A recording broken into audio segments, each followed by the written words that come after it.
Today we're going to look into different frameworks when it comes to nursing, and those are the nursing process as well as the clinical judgment model. You've probably heard of both, and they both provide a framework for nurses to have kind of a standardized approach to patient care in order to deliver safe and effective as well as individualized care to our patients. So let's quickly look here at the nursing process.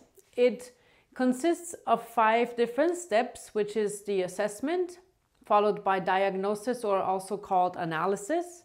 Then the plan gets implemented, and then we evaluate the outcomes.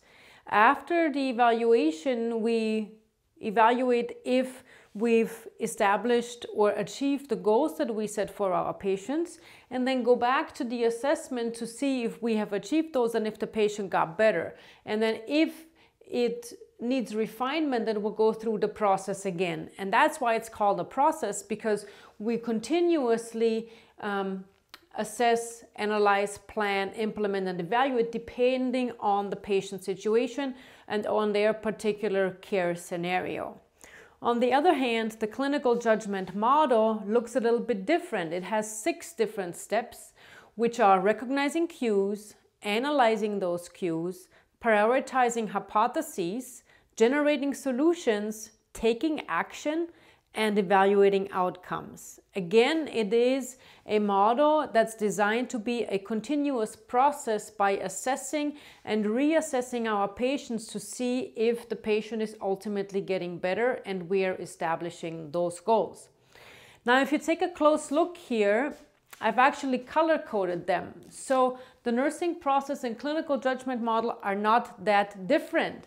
So assessment correlates with recognizing cues. We need to be able to assess the patient to recognize what is going on with them, what are normal and abnormal findings. If we diagnose or analyze the patient in the nursing process, we're also analyzing cues over here in the clinical judgment model.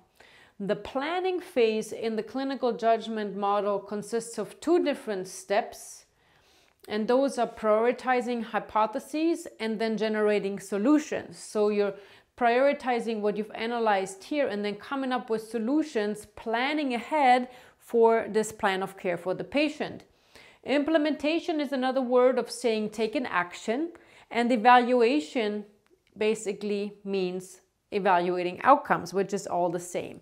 And again, both of these are very continuous, and there's never really a good stopping point until the patient is really 100% healthy and ready to go home from the hospital, or 100% they've met all their goals of care. Now, the clinical judgment model was established because the National Council of State Board of Licensure has come up or was talking to industry leaders and employers, and the feedback was that nursing students, entry-level nursing students, were not quite ready for practice. They were lacking clinical judgment, which consists of critical thinking and decision-making. And so the NCSBN took that feedback and established, based on the nursing process, established the clinical judgment model.